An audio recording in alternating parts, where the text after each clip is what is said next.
The sky gets dark, slowly.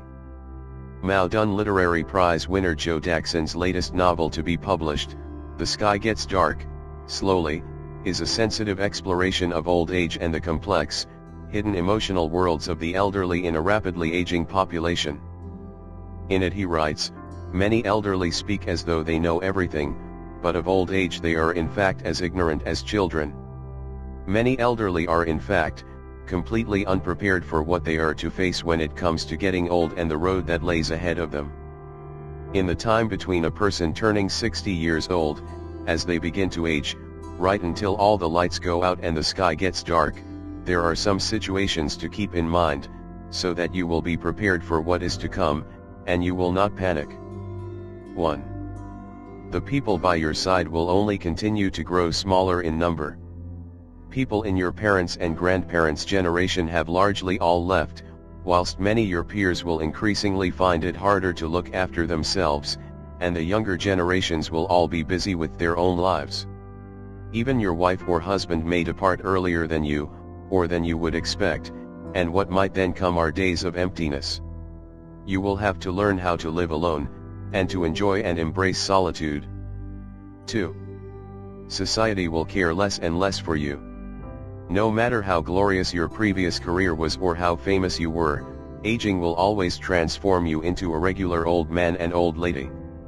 The spotlight no longer shines on you, and you have to learn to contend with standing quietly in one corner, to admire and appreciate the hubbub and views that come after you, and you must overcome the urge to be envious or grumble.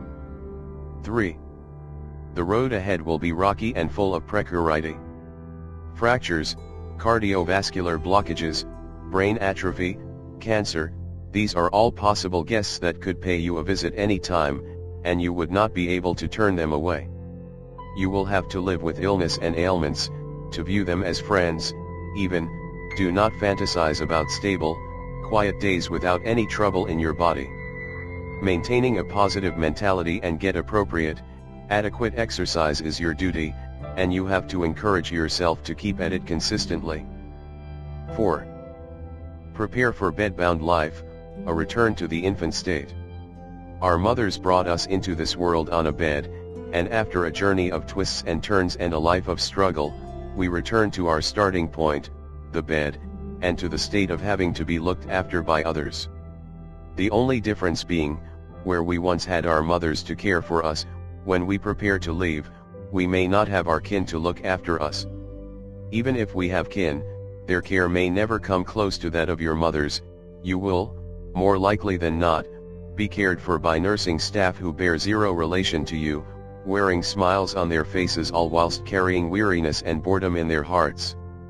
Lay still and don't be difficult, remember to be grateful. 5. There will be many swindlers and scammers along the way. Many of them know that the elderly have lots of savings, and will endlessly be thinking of ways to cheat them of their money, through scam phone calls, text messages, mail, food, and product samples, get-rich-quick schemes, products for longevity or enlightenment. Basically, all they want is to get all the money. Beware, and be careful, hold your money close to you. A fool and his money are soon parted, so spend your pennies wisely. Before the sky gets dark, the last stretches of life's journey will gradually get dimmer and dimmer. Naturally, it will be harder to see the path ahead that you are treading towards, and it will be harder to keep going forward. As such, upon turning 60, it would do us all well to see life for what it is, to cherish what we have, to enjoy life whilst we can, and to not take on society's troubles or your children's and grandchildren's affairs on for yourself. Stay humble, don't act superior on account of your own age and talk down to others. This will hurt yourself as much as it will hurt others. As we get older, all the better should we be able to understand what respect is and what it counts for. In these later days of your lives, you have to understand what it means, to let go of your attachments, to mentally prepare yourself. The way of nature is the way of life, go with its flow, and live with equanimity.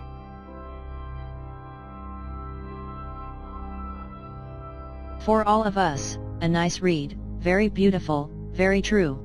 Hardly the day started and, it is already 6 o'clock in the evening. Barely arrived on Monday and it's already Friday. And the month is almost over. And the year is almost up. And already 50 or 60 or 70 years of our lives have passed.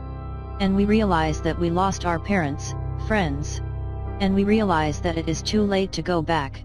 So, let's try to take full advantage of the time we have left. Let's not stop looking for activities that we like. Let's put color in our grayness. Let's smile at the little things in life that put balm in our hearts. And yet, we must continue to enjoy serenely the time that remains. Let's try to eliminate the after. I do it after. I will say after. I will think about it after. We leave everything for later as if after was ours. Because what we do not understand is that after, the coffee cools. After, priorities change. After, the charm is broken. After, health passes. After, the children grow up. After, the parents get older. After, the promises are forgotten. After, the day becomes the night. After, life ends. And all that afters, we find it's often too late.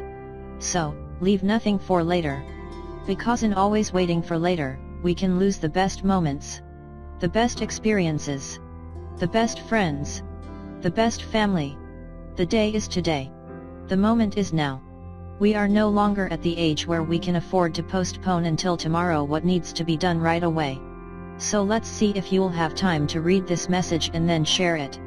Or maybe you'll leave it for later. And you will not share it ever. Even share with those who are not yet seniors. May you be well and happy.